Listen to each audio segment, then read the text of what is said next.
Hi June, hi Mrs. Foster, how are you? Hi, good, how are you? Good. My name is Trey, I'm a student physical therapist assistant and I'll be working with you guys today. So I see in your chart, June, that you've been dealing with concerns over your weight, is that correct? Yes. Okay, so what I'm going to do is educate you on it a little bit about the various information and like signs and symptoms and causes about it. And then what we'll do later is that we'll get into ways about how to help deal with your weight and how to help you lose it in fun and interactive ways. Does that sound okay? And I'll also give some pointers to you, Mrs. Foster, about how to help with that, okay? Okay. So we'll kind of get into well, what it is with childhood obesity and weight concerns with children. So what happens is they typically use a measure called the body mass index. And so it's basically uses the relation of your weight to your height. And so technically and clinically, you're in the 95th percentile, which would put you in the obese category. However, there are a variety of factors that can contribute to this and make it not as accurate. So for example, children or people who are more muscular or kind of like bigger and wider may not necessarily be obese, and it can kind of affect the scale. So it may not always mean that you're obese. So it's just kind of, it can be inaccurate. So it's one of the measures that we do use to measure that. And so what happens is what can contribute to weight gain is eating more calories than what your body can use. And so that's how weight gain typically occurs. And so it's very common today in the US. So you're not the only child dealing with some concerns over your weight. According to the CDC, about 1 in 5 adolescents in the United States deal with this issue. And so that comes out to be about 20% and about 14.7 million young people in the United States. So you're certainly not alone. And you can see in the picture here that a lot of states are dealing with it. As you can see, the ones higher up are the more common ones, okay? Do you have any questions so far? You feeling okay? All right. So we'll just get into causes of weight gain. So not enough physical activity is certainly a big one. Do you enjoy physical activity? Do you like doing it? No, I don't really like exercising. No, you don't? Okay. So what we'll try to do is to make it more fun and interactive. So this way it can really help you lose more weight. So we'll work on that, okay?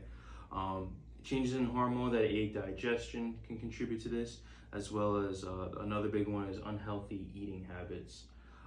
So we'll work on kind of behaviors like being at home, like eating large portions or spending large amounts of time in front of the computer or TV. There are some genetic factors. You can be genetically predisposed. So that kind of means when your parents are obese, there's an increased risk of having concerns for your weight. So that doesn't necessarily mean you're destined to have it either. So there are things you can do with your lifestyle that can help you prevent that. And so we'll kind of work on that, all right? And so there are also medications that can cause it, like steroids and antidepressants and other medical conditions like hypothyroidism. So some symptoms of weight gain, they can typically have stretch marks, some psychological issues with children that sadly deal with this, like receiving abuse from others in school, poor self-esteem and depression, breathing issues like shortness of breath. You can deal with constipation. For girls, can have earlier menstrual cycles, and then some musculoskeletal issues, so like having flat feet, and also being knock-kneed. So when you're standing, your knees are kind of like going in together. Sleep apnea can also be a symptom, which is basically when you're sleeping, there are periods where you stop breathing. And so having increased weight increases the risks of certain diseases and other conditions. So we'll really try to work on preventing these, okay? So one big one is heart disease, high cholesterol, high blood pressure, diabetes is another large one, sleep apnea like we went over, cancer, and arthritis, okay? Do you have any questions about anything so far? Do you feel comfortable? I feel comfortable. Okay. So now we'll kind of get into how to dealing with it and how to treat it. So we're really gonna try to attack this.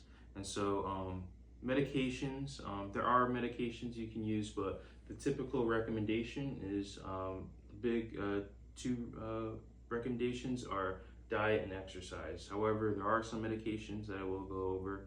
So there's some appetite depressants that really basically lessen your wants and need to eat food. There are fat blockers, and there's also ones that slow down digestion to prevent weight gain. But we'll really try to avoid those, and so we'll focus on the main methods to help with weight loss. And so the main way we'll go about it is just the modification of your lifestyle. Okay, so what you'll mainly do with your eating habits is you'll work with nutritionists, which you have met, correct? Okay, and so she'll help you to understand healthy eating habits and how to implement them into a long-term diet, so you can keep doing it throughout the course of your life. And so she'll kind of teach you how to read food labels appropriately, understand the food pyramid, which you've probably seen in school, right? Yeah. And so, and then she'll also help you kind of eating smaller bites at a slower pace, okay? But what you'll mainly do with me is that we'll prevent kind of the sedentary lifestyle, which is kind of just sitting around, and we'll get you more active. And what we'll do is make it more fun. And so what we'll try to do is, the daily recommendation is stay active for at least 60 minutes a day. So we're trying to work in that target range, and it's important to keep this up for the long term, okay? So Mrs. Foster, these are some recommendations that you can help June with concerns for her weight. So one thing you can do is be more active as a family, like going out for bike rides, doing any type of physical activity that'll really help.